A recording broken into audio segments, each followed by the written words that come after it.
What's happening, people out there? My name is Charles. My brother Rob right here.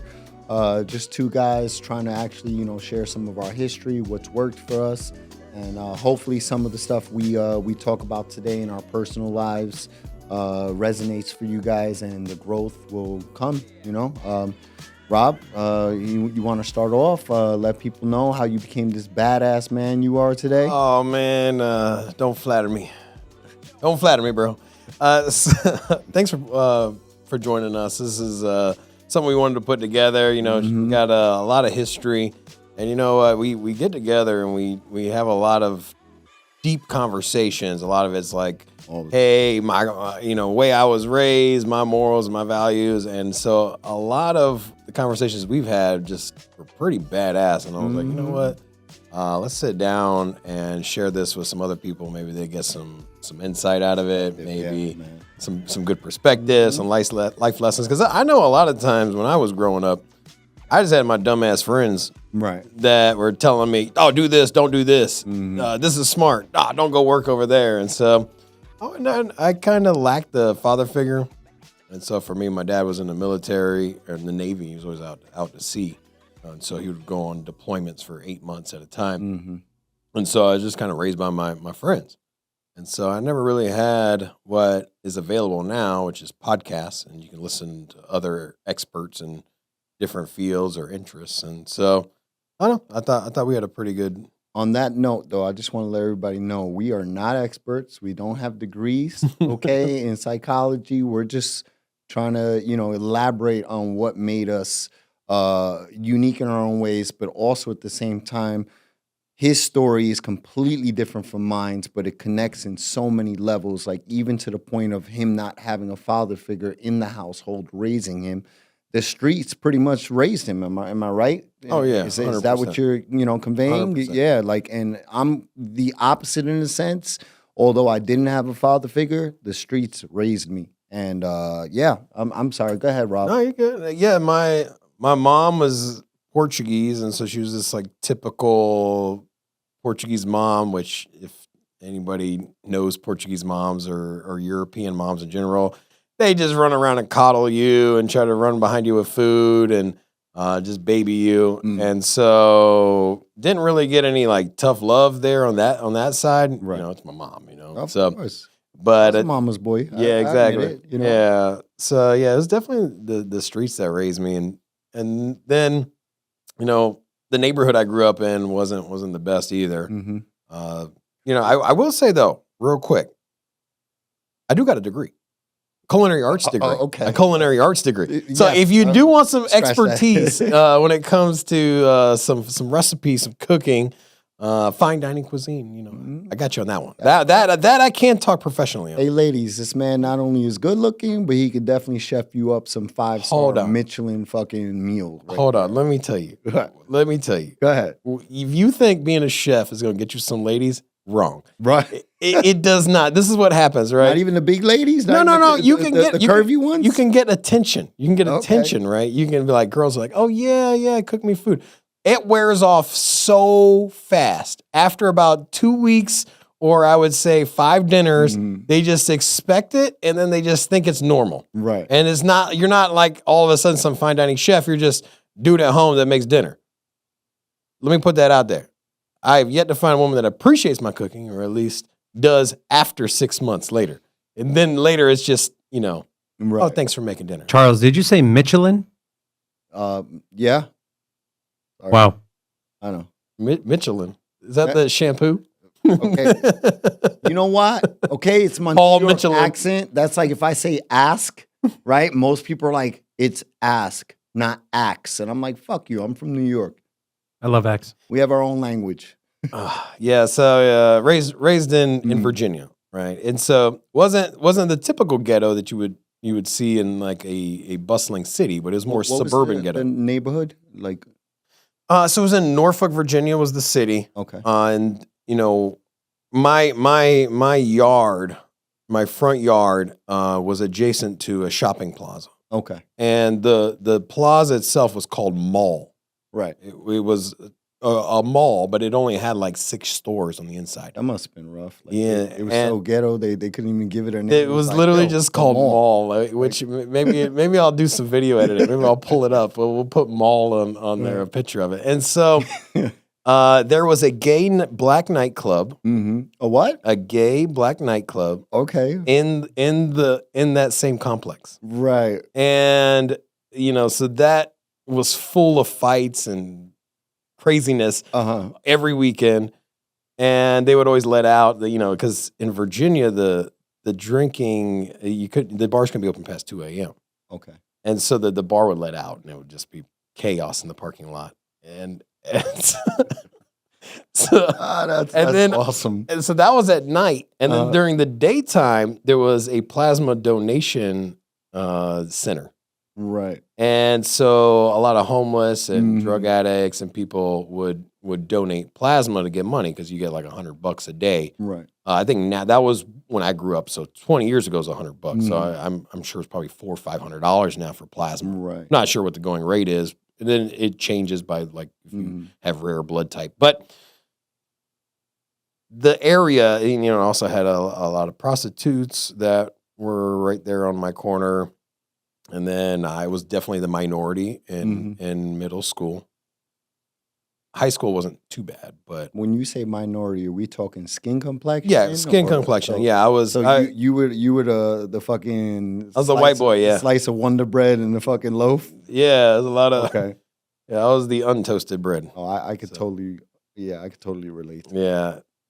So it was a really fun childhood. I mean, I had a lot of time, I had a lot of fun memories with my friends. I didn't really progress. I didn't really have career goals, and in hindsight, I burned a lot of time. Spun my wheels a lot, and a lot of my priorities were to hang out, socialize, drink, chase women. But that was something that was getting me nowhere. Caught actually a felony charge, and how old were you around that time? I was 21. 21? Yeah, between 18 to 21. I got out of there right at 21. Right. Came to Las Vegas. Okay. So, yeah. Would you say that's the best decision or one of the best decisions ever in life you made coming to Vegas? I think it was the correct decision at the time. Okay. I don't think I would have. But here's the thing. I moved to Vegas, and it still took me a long time to get my footing out here. And so I think the mindset is one thing, but also when you remove yourself from an environment, it forces change. And so for me, I think I didn't realize the situation I was in. It wasn't like I was beating my head against the ground and saying like, oh my God, my life is terrible. But I knew I wasn't happy. I wanted some change. Moved out to, first I moved to LA, which going from Virginia to LA, giant culture shock. And so for me, it was too much. So then I moved back to Virginia, and then I went to Las Vegas. And I went to culinary school and got my culinary arts degree. And then, kind of planted a seed here in Vegas. I feel like I'm from Vegas now. Okay. I feel like if you've been here 20 years, I feel like that's I definitely call, even though I'm originally from New York, I definitely call Vegas home now. You think about it, I'm 47. There's a difference of 7 years that I lived in the East Coast. And to be honest with you, the 20 years out here have been more rewarding than the 27 in New York. So for me, this is home. So, So what's up with New York? How'd that shape up? Well, New York, again, same like you. I never had a father in the picture, but that was just by, what would be the word? By default. Like, he just wasn't man enough. Like, he knew about me, but my mom's, I don't know, maybe my mom's was a very difficult woman because she was a little bit of a gangster, but grew up with a single mom. She raised us best she can. She was a waitress in a little diner for years. And then, sadly, disease hit her from addictions to cancer, and she passed away when I was roughly maybe a couple days before I turned 13 years old. So, again, the streets raised me. If I wasn't institutionalized in a juvenile detention center, Rikers Island, rehab, group homes, foster homes, then I was in the streets. And, sometimes it was just about hustling a dime pack of weed just to feed yourself if you could. Slept in empty apartments. Like, my neighborhood was rough. Like, if anybody watches documentaries on New York City in the 70s when those buildings were burnt down, and that's what I navigated through my childhood. Sibling wise, I got one older brother, love him to death, but we do not see eye to eye on anything in life. So, I pretty much raised myself, and the streets helped out. But I grew up with a bunch of kids, mostly in the same situation, but they had parents to go home to while I didn't. It's a funny environment because we all called ourselves brothers, and we even had a crew called BUD. I know, try not to laugh at us, but it was Brothers Until Death. And we pretty much hung out on a block. Part of it was ran by this big drug dealer, and we all worked under him. And one day I just decided, like, this life isn't gonna work out for me. I think honestly, I went to Rikers Island, and I realized, like, yo, you're not as tough as you think you are. You know what I'm saying? So I just decided to start, like, trying to get my life together. Interesting was I saw you showed me earlier photos of when you were, I don't know what age, I don't know if you were in New York, but it was a long time ago. You were real skinny then. Oh yeah, man. Dude, I also had a drug addiction though. So Yeah. at 13 years old, I was walking around sniffing lines of cocaine. Because I see you now, and you're like, you got meat on you. And then I saw those old photos, and I'm like, is this the same dude? Yo, And so, I was so fucking skinny, dude, that number one, I looked like like I was a clothing hanger. Because, back in the 80s and the 90s, your clothes were oversized. So it looked like I was a fucking clothing hanger. And I was so skinny, dude, you could see my heartbeat through my shirt. Like, it was that bad, And oh God, the ridicule from the homies in the streets, the way they used to shit on me.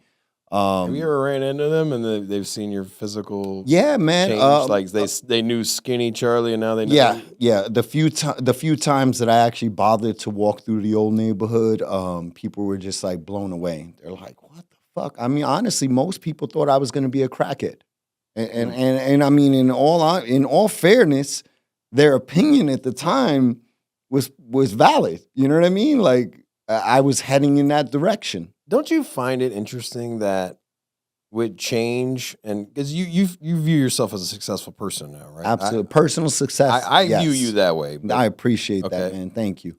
but you view yourself as a successful person. I feel pretty confidently about the same. Don't you think that it's interesting that a lot of people's physical appearance, whether it's overweight, Mhm. underweight, or maybe just overall like lifestyle, Mhm. and how that translates to their physical appearance. Don't you think like success generally pulls most people's image up? Yeah. I find it hard to find successful people that look withered away or broken or Yeah. something like Look that. like shit. Yeah, exactly. Absolutely. Yeah, so I feel like those two are tied together, and I know I kind of got veered off on subject there, but it's just I know the only stories I really can associate with when you tell me is I'm trying to paint a mental image, Mhm. and so I always just think about that, like that photo you sent me, like or Yeah. you showed me, and I'm like, So, bro, I'm like you're I so tell you, skinny. So I don't know if I ever showed you this picture, right?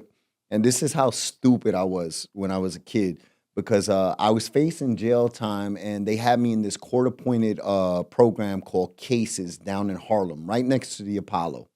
And I would show up to the, like, you had to go there once a week, right? And I would show up, they drug tested you every single week, and every single week I would blow the drug tests. And I was so ignorant, right?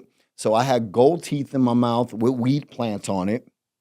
I had a weed plant designed in the back of my head with the name Butter. I'm not going to go into that, at least not on this fucking Butter. episode, right? Yeah. Do we have pictures? All right? Yeah. But it was that bad. But when they would be like, yo, dude, like, again, you're going to go to jail, right? I would turn around and start calling them liars. They were trying to set me up. And here I am with a big-ass weed plant, gold teeth. And I'm like, fuck you guys. You guys are trying to set me up. You fucking man, fuck you guys. Yeah, that was pretty fucking sad. Anyway, yeah. Anyway, I have that picture today, and if you see it, like the size of my neck, man, no lie, my wrist. Send me the picture. We're gonna stamp it on this one. All Send me the picture. You know what? Yes, I will. All right. We will put that up on this It'll channel. be right here. And you know what? I deserve that one. So if anybody creates some funny memes, it's okay. You always need you got to look in the rear view to appreciate where you're going. Dots, yeah. So without hindsight, I don't regret anything. I don't regret any of my physical appearances, any of my actions. There are things that if it played out again, obviously I know the implications of it. I would do it differently. I don't want to ever really harm anybody or present myself in a selfish manner. So in hindsight, if I were presented those opportunities, I would change it, but I don't regret anything. And so I feel like things that I'm ashamed of, things that I've done, personal appearance, I gladly look back at them. Right. Yeah. So I think journey, that's man. 100%. Anybody currently in their present day is sitting back and they're like, oh my God, I can't believe that I did these things. Give yourself some grace, give yourself some peace, man. You were kids. You didn't know any better. Yeah. Like everybody makes mistakes. Nobody does it right the first time. So, that's a big thing. I know a lot of grown adults in their 40s now still walking around holding on to this plate, this metal plate on their chest because they can't forgive themselves for making bad decisions when they were dumbass kids. Like, it's crazy. Let shit go. I mean, you have to go through pain to have progress. Right? Well, it's just it's just how things work in nature. And you want to build muscle, you gotta break it down. You gotta tear it down first. And so it says the same with life in general and nature. You burn a forest and then up comes new life. And without burning the forest, it gets overgrown and thick, and it can't support itself. And so you have to reset, and you also have to tear things down. Do you believe in karma? I don't believe in the term karma as far as that definition, but I think that I believe in the law of the universe, which is for every action there's an equal and opposite reaction. Okay. And so, but karma is really only one direction, right? And so if I do well amongst others, then I will receive. But at the same time, what karma doesn't address is that for every action, there's an equal and opposite reaction. So every time you're nice, someone tries to take advantage of you. Every time you have an up, you're going to also have a down. What's the definition for you of karma? Or by the way, guys, our producer, Dave, is in the back right now. So if he chimes in or whatever, it's all good because he has a story to contribute to. But what is the definition of karma by the... Karma for me is you return ultimately what you give. Okay. And that is half of the equation. Right. For me. Okay. You return what you ultimately get. So karma is if I am a shitty person, crap will happen to me. Right. Or shitty people are going to come into your life. Yes, 100%. And I don't disagree with that. I just think that it's only one-sided. Yeah. And I think that you get both. You look at everything in life. Look at a battery. There's a positive and a negative. Right. There's, you throw something up, it comes down. Yeah. And so that's life. And so it's everything in nature, everything around us is governed by that law. And so you can't escape it. And so to think selfishly that I can act this way, there will be no repercussion, it's foolish. Even if nobody is there to absorb it, right? Yeah. If I kick my dog and nobody's there around to see it, it's coming back to me. Right. It will come back to me. So for me, definition of karma is exactly that. What you do eventually is going to come back to you, whether it's positive, negative. You put out good energy to people, you attract that. You put out negative energy, you attract that, right? And I think like when we're talking about like the destruction, the path of destruction left through adolescence and the ignorance of not having consequences and all these other things that as an adult you have no way of avoiding. You have to deal with these things. 100%. I feel like that's karma in a sense. Like for me, like selling drugs, I eventually became a fucking drug addict. You know what I'm saying? Robbing people, robbing people's apartments, all that shit came back to me. Even down to like cheating on girls. Like the one girl when I was younger, I thought was like, all right, this is it. This is gonna be my queen. That bitch cheated all over me. And it's like, I mean, that's what I feel is karma. Like it all comes back to you. But like going back to the forgiveness of it, like look, man, we were kids. You know what I mean? Life was gonna teach me lessons whether I wanted to learn it or not. But again, like as a kid, you make these bad decisions. Now you're a grown ass adult, and you're still reeling from those choices that you made with the ignorance of adolescence. Like, why don't people allow themselves the grace to just get past that? Oh yeah, You know, I think people are always looking for a crutch, and I so like that. That's yeah. it's Mhm. we live in a world full of excuses. Yeah. You go pick a job, any job you've ever had, and then think about 5 people that come to mind at that job. Mhm. Did more people? You got 5 people. Think of a job. Oh yeah. Okay, you got a job. Think of 5 Mhm. people. Just boom, boom, boom, boom, boom. Just, you got little profile pictures, right? You can do this as well. Do 3 or more of those people complain regularly? Oh yeah. There you go. Oh yeah. That's everybody. And so the idea of that experiment is that ultimately majority of people complain and they put their problems on external factors, things out of their control. Mm. Or things, and your past is out of your control, right? Right. And that's, you can sit there and say, this guy did this, but you can also say, I am this way because this happened to me. Mhm. And so things out of your control is always a good blame. And it's all excuses, right? Right. So at the end of the day, I just put, all the blame is on myself. Mm-hmm. And then from there, I don't use it as a coping mechanism. I just realize what it is. If it's a learning experience, cool, great, awesome. Check that off the box. Don't do that again, or do that again if it worked well. And so for me, that's how I view experiences. Mhm. It's an excuse. And childhood is exactly that, experience. It's an excuse. Yeah. Now, can it affect you? You know, if I fell off of a motorcycle when I was 16 Mhm. and I see a motorcycle, yeah, I might think twice about it. Yeah. It's not. I'm not saying that you should ignore it. And if I'm hesitant to ride the motorcycle because of my past trauma, then okay, cool. Mhm.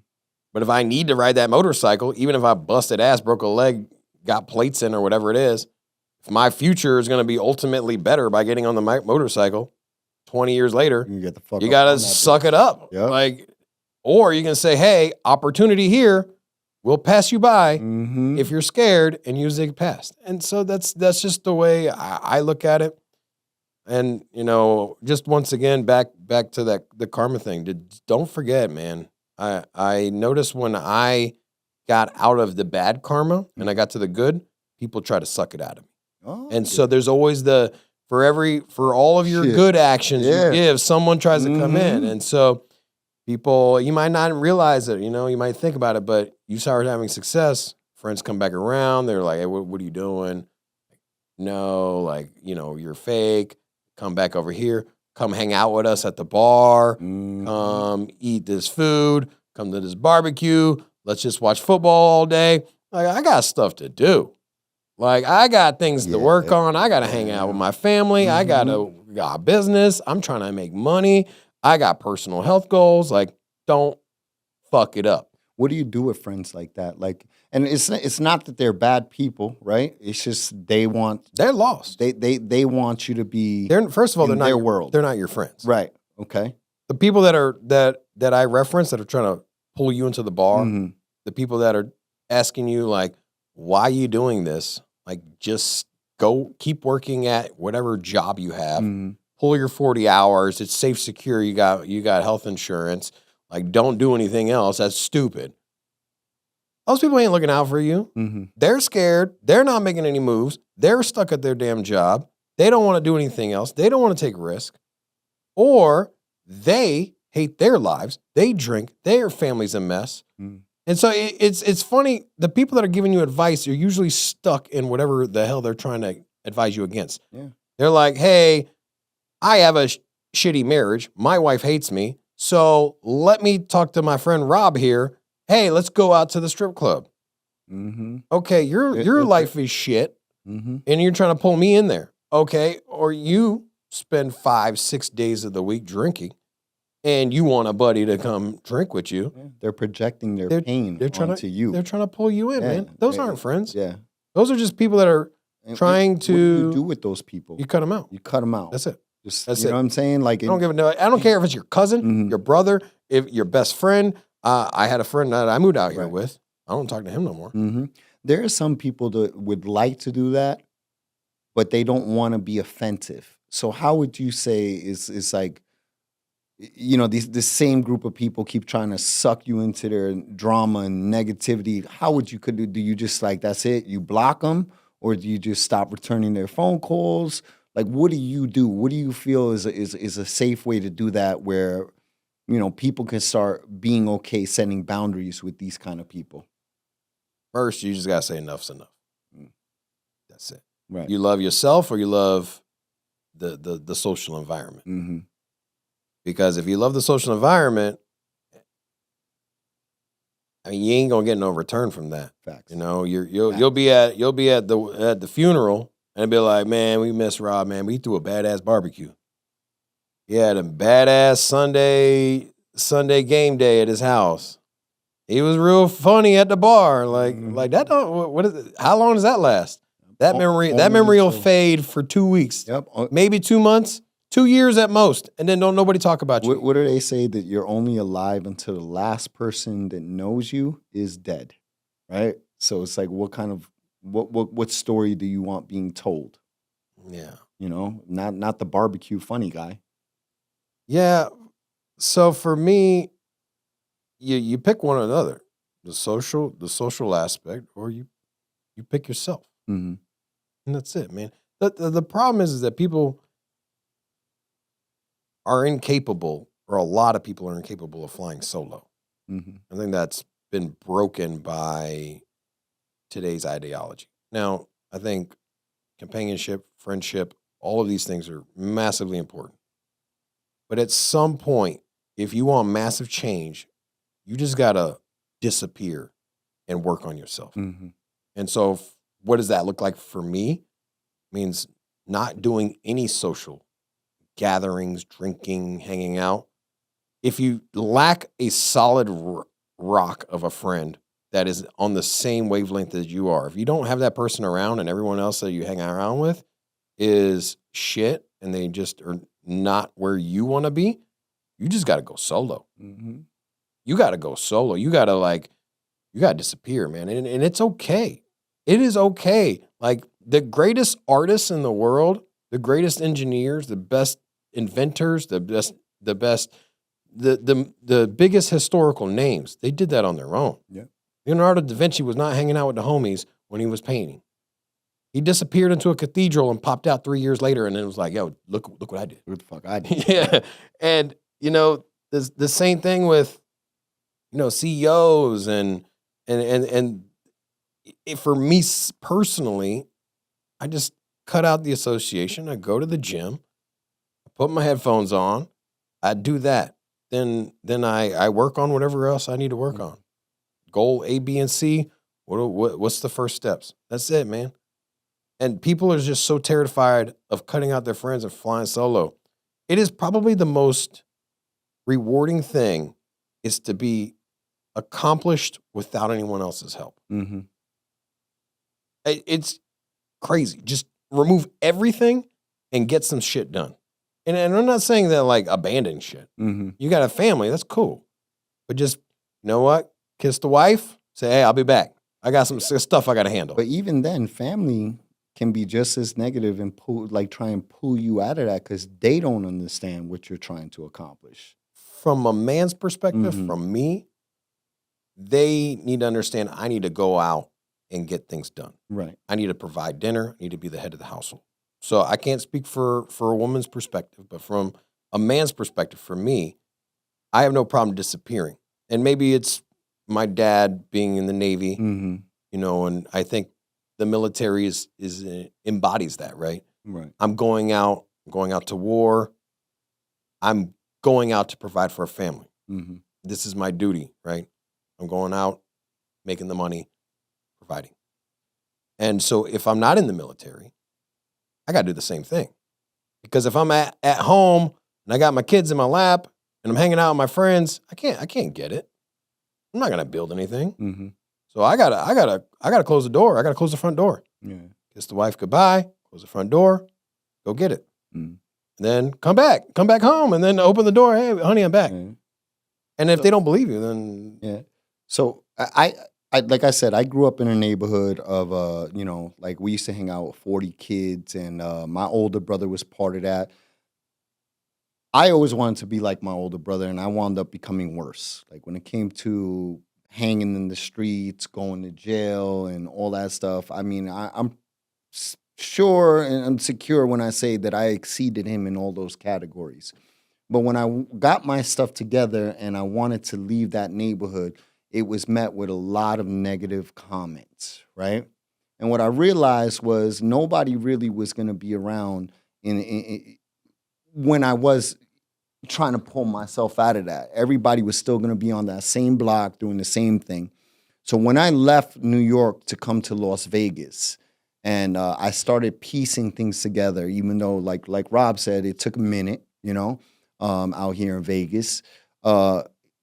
When I went back to New York, it was kind of, instead of getting the love and appreciation for being able to really grab that shovel and shovel the shit off of me, right?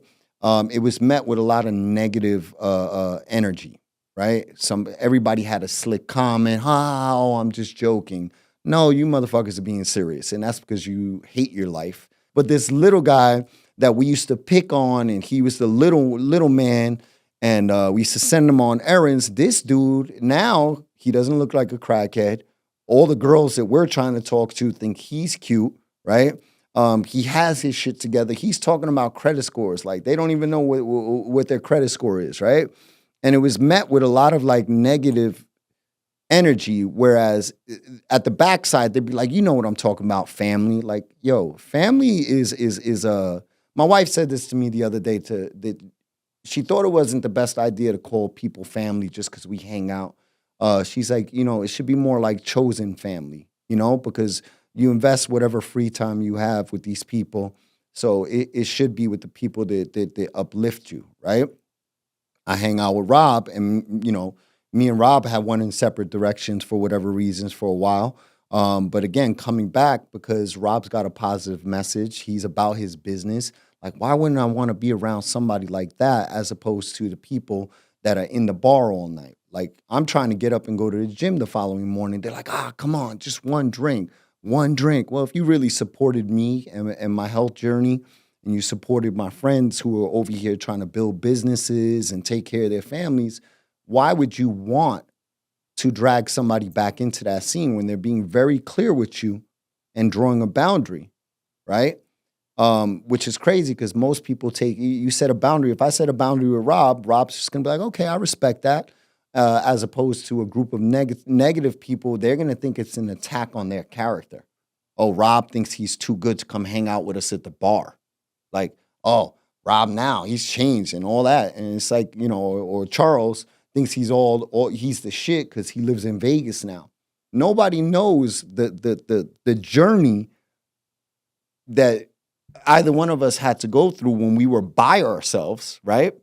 Trying to figure shit out, because we knew if we try to get that positive support from these people, they were just going to tell us, come back. Oh, you were crazy for even doing that. Like, so when you tuned out all that noise, where did you find the energy, the self-worth to just say, yo, fuck you people. Progress. I know what I'm doing. I know I'm going to grow. This is going to work. And if it's not going to work, I'm going to be okay with the fact it didn't, because I'm only going to become better. Results and progress. That's it. How many losses did you take before you got to where you're at today? Like, and I mean, you don't have to go into the store, but number wise, yeah, no, I mean hundreds. just I mean, thousands, and I look at everything as a loss, right? Mhm. Playing a game, dating, a job, an interview, conversation. It's all wins and losses, right? And you know, you look at results as that's the driving factor, right? And it's this like what I put into it is going to have a return. Mhm. And so the way I look at it is, okay, let me go through experiences. I will learn, and then through my failures, I will become better. Mhm. And so what gives me the courage is just seeing the progress, is seeing the returns of my time, of my experience. Look at dating as an example. I think all of us can recognize the first date you probably went on, you were probably a mess, right? You were probably a train wreck. Hell no. Not you? You hear that? Get outta Dave, here, our bro. producer, You're was still a train wreck. He What was are you putting talking in about? that work. He said He's still a train wreck.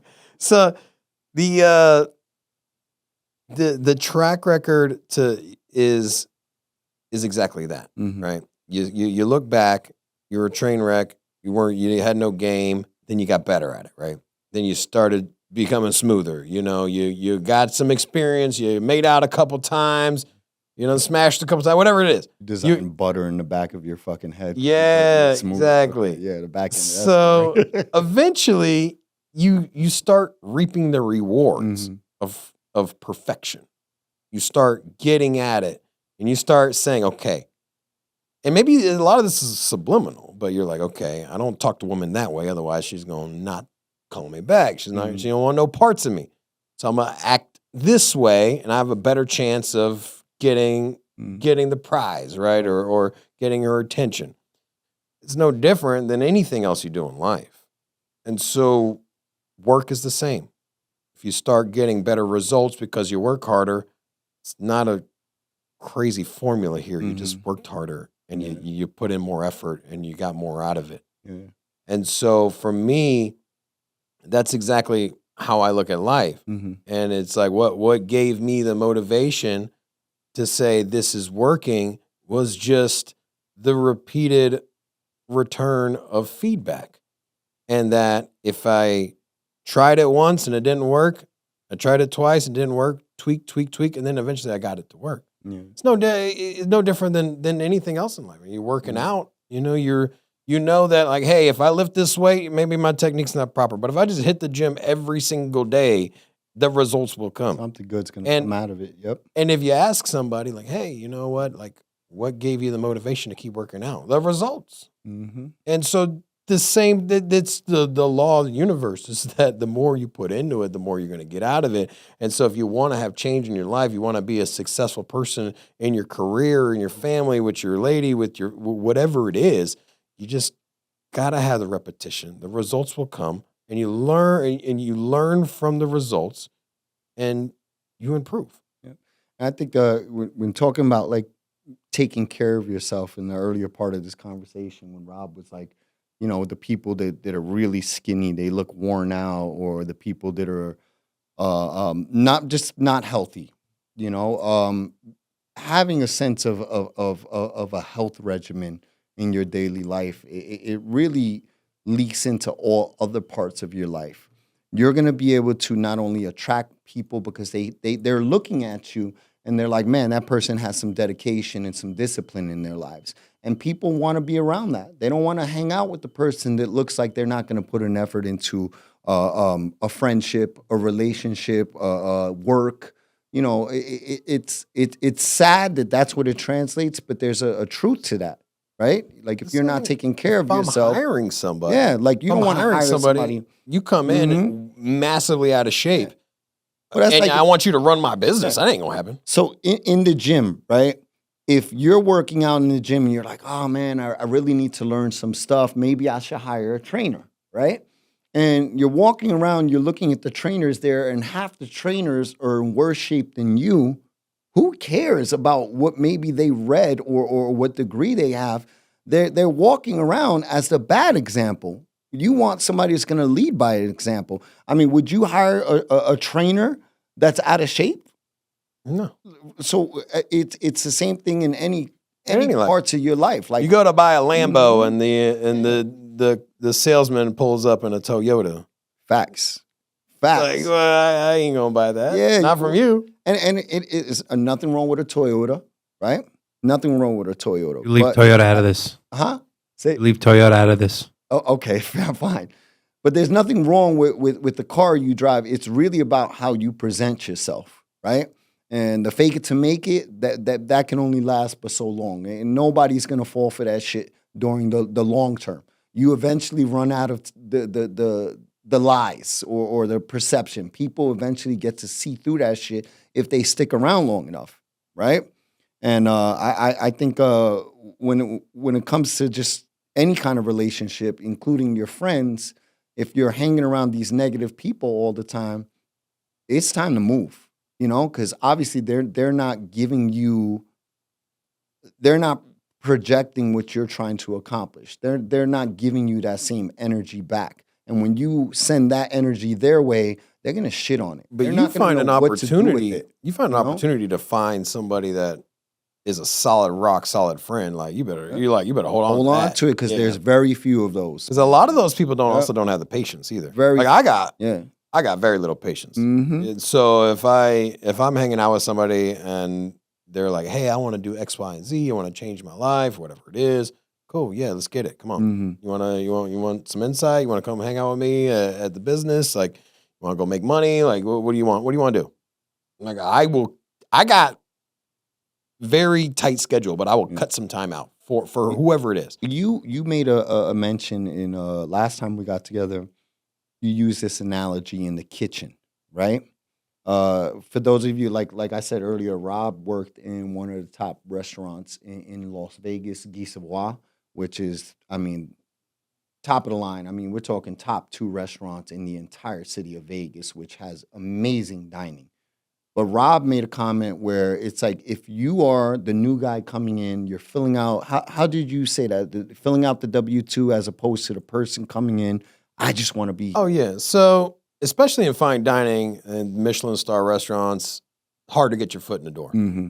And so there's what you can do is you can go in and work for free, basically. Mhm. It's called staging and spelled stage. And so the idea is that you would perform on stage. And it's no different than in Hollywood, right? You want the role or the play. You would, pick up the script, you'd walk in, you're not getting paid for it. You would read the lines on the script, and then you would do what's called staging. Mm-hmm. The same in the restaurant, right? And this kind of carries across all life in general. And friendships. Yeah. The And idea of a friendship, this is. and so you can rehearse for the role. You can go in, and then so in the restaurant experience, at least, you could go in and say, "Hey guys, I just want to check you guys out. I want to present myself. This is who I am. I like what you guys do." Also, if you got the balls to go in unpaid into a profession and try it out, it already says it shows a lot about your character. Mhm. Like, hey, look, I'm not getting paid for this. I'm here. I'm humble. I'm here ready to learn. And from the professional perspective, looking at that same person, you will automatically give them a respect. You come in like, I'm not even paying you. You're here. Like, thank you for being here. Let me teach you some things, as opposed to if you hired somebody on the first day and they come in now like, hey, bro, you're the new guy. I'm gonna need you to peel some potatoes. Mm-hmm. I'm gonna need you to rinse rice. My first job on the strip, I rinsed rice for months at a sushi restaurant. Just rinse the rice, pour it out, Mm-hmm. fill it up, rinse it, polish it for a high-end sushi restaurant. Mm-hmm. And that was my job. Isn't that kind of like the way it's like in a friendship, staging's like it kind of translates in a way, right? Because like you show up because you want to be around those people. You want a vibe with positive people who are doing the things that you aspire to be part of. Like you're like, man, that sounds cool. Like, oh man, this person's into it. We probably have a lot in common. I'm gonna show up. As you opposed do to that in life. yeah, as opposed to the friendships that it's like, oh, all right, so this person does that, so I'm gonna hang out with them, so I could tell people that my friends are this and that. Like it just That's life. yeah, Life is staging. staging. Yeah. Think about it this way. Before you become best friends with somebody, you go hang out. There's a big gathering or something. Hey, man, I have some people over. If you want to come by, you come home, you tell your wife, like, who's coming over? I invited this guy, Butters. I mean, he's, I knew I shouldn't have shared that fucking story. So, he seems cool. I don't know. I'm inviting him. And so basically you're giving that person an opportunity. That person's staging. And same thing with a date, right? You go on a date. Like, you're not getting married day one. You're not settling down. You're not moving in. You smashing, none of that. So yeah, you set up a date. You're having a stage, right? You go in.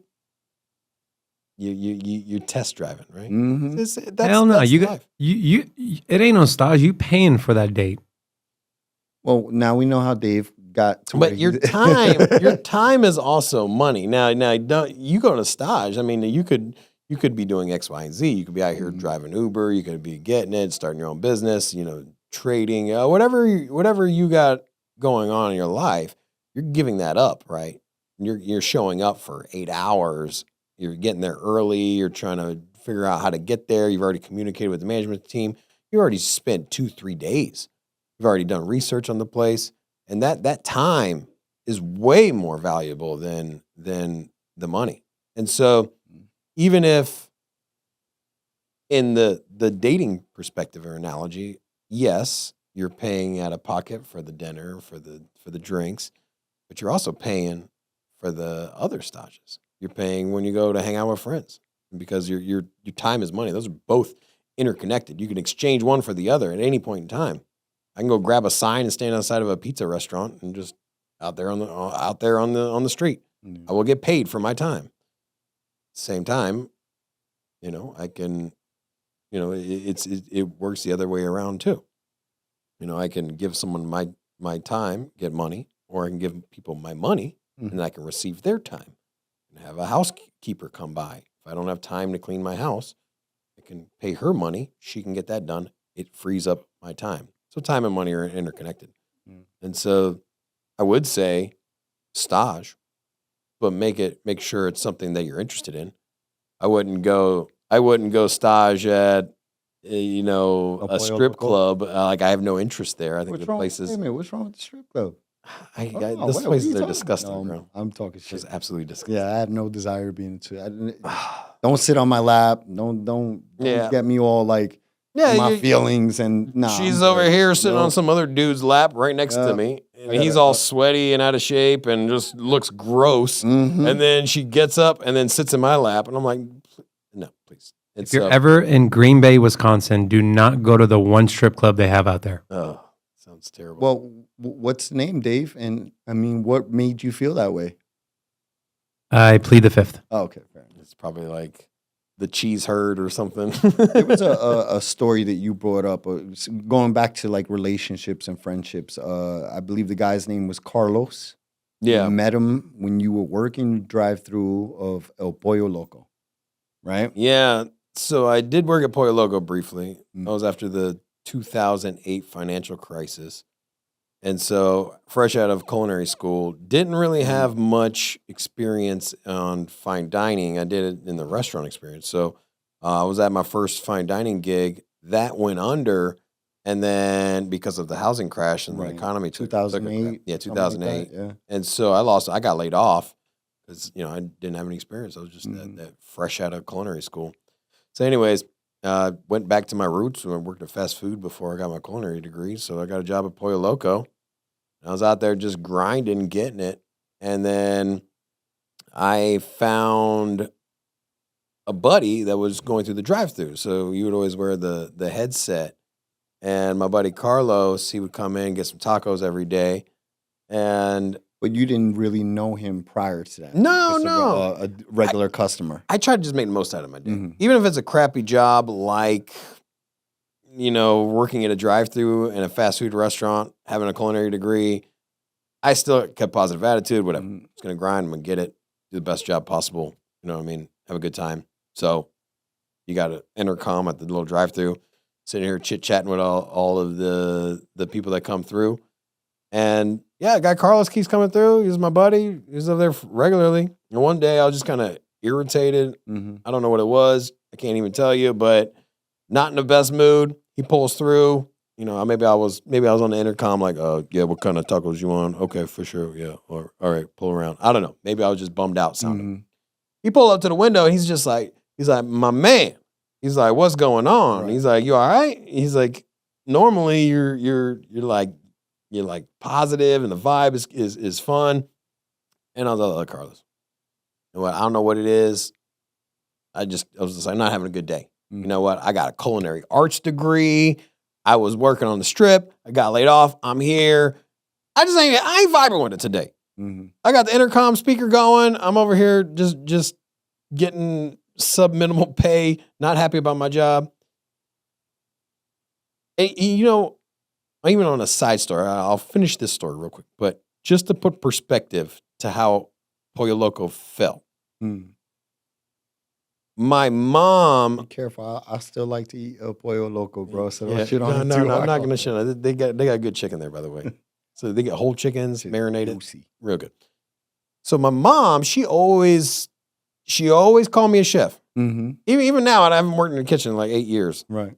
My dad had sent over somebody to my house for something. I don't know what it was. Maybe like fix my garage, maybe with a buddy or something, garage door. And they still like, heard you a chef. I'm like you work on the strip. Mama, yeah. And I'm just like, anyways, I had a cousin come into town. And so my cousin came into town. I'm going to get back to the other story here in a second. But my cousin came into town from Portugal. And my mom had him over for dinner.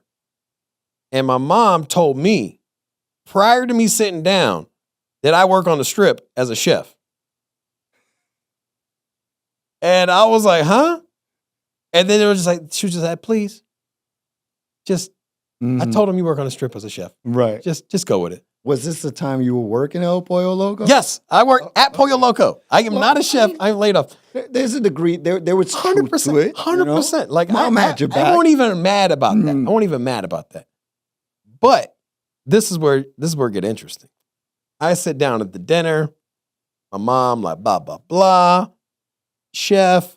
I'm like, yeah, cool. Yeah, that's what I do. And then my cousin is talking about his road trip. And he was like, I came from California. You know, he flew into California, and then he was like driving across and the first time in America. And so he was like, I was driving across. He's like, I stopped by this one restaurant. It was so bad. It was so bad. It was called Crazy Chicken. It was called Pollo Loco. He was like, it was awful. And he said it like that.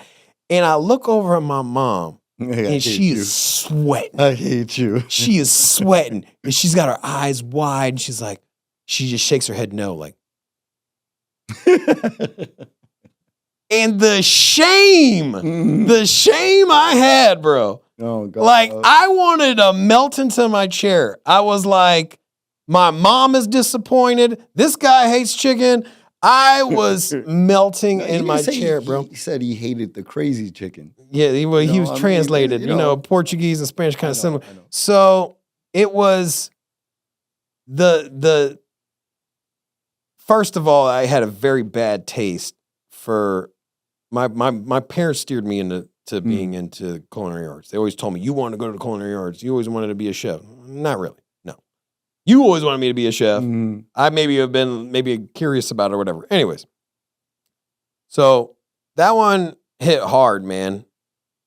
I don't know what it was, but maybe not want to be there. Maybe that was right around the same time Carlos pulled up. So Carlos pulls up. Now there's a So Carlos pulls up and he's like, "What's going on, dude?" And I'm like, "Look, man, I got a culinary arts degree. I'm working at Pollo Loco. My cousin hate me, you know, or whatever it is." And he just looks at me. He's like, "Bro, why didn't you tell me?" I'm like, "What do you mean?" He's like, "Man, I work at Aria, a brand new hotel, just opened up, like literally like 6 weeks earlier." He's like, I work at Aria, John George, like the best steakhouse in the city right now. He's like, didn't even ask me. He just said, my chef is going to call you. Give me your number. And then like clockwork, chef called me. Boom, I was back in the system. Next leg up, got it going, was grinding. And it was just off of this weird friendship. I mean, I guess you could call it friendship from somebody pulling through the drive-thru that I created a relationship with. That if I would have been at work, just down on myself, and just was like, you know what, I work at Pollo Loco, everything sucks. If I would have had that mentality, I'd have never created that relationship. Facts. I would have just been the other angry person at McDonald's. Think about when you go to McDonald's, how many angry people do you go through, you encounter? Now, there are not, it's not every time, but I would say majority of people, I would say over 50% of people are not content with their job. And so if they're not content with your job, you're miserable, whatever, even that small little be happy at that crap ass job will open up doors. Facts. Going back to the karma thing, or the law, the law of the universe, where The energy you up, put out there is the energy you attract. even if your energy is at something as stupid as a fast food restaurant, it might put you in the best position to have success in your life. Well, you don't have to like what you do, but since you chose to be there, you should 100% bring it every single day. Because as an example, I mean, him bringing it every single day, it was that clear to somebody who had the opportunity to open another door for him. It was very clear, like, that's not who this guy is. He brings it, what's going on. And it led to a dialogue that, I mean, again, like Rob's worked in the top restaurant in the entire city of Las Vegas as an executive, right? I mean, that's kind of, once you go into sous chef, you're a part of management now. Yeah. So, yeah. Well, I think that's going to be it. We're running out of time. But that was a good conversation today. It was good. Yeah, man. Well, first, thank you for Sin City Podcast for allowing us to use the studio today. Yeah. To the homie Dave back there, and to Rob, man, thank you for being here. Whoever is out there watching, we hope that this whatever we shared with you today is going to resonate and make you think positive about the next steps you're going to take for today and the rest of your life. Yeah. A lot more to learn too, because we got a lot more conversation. Yes. So make sure you subscribe, check us out.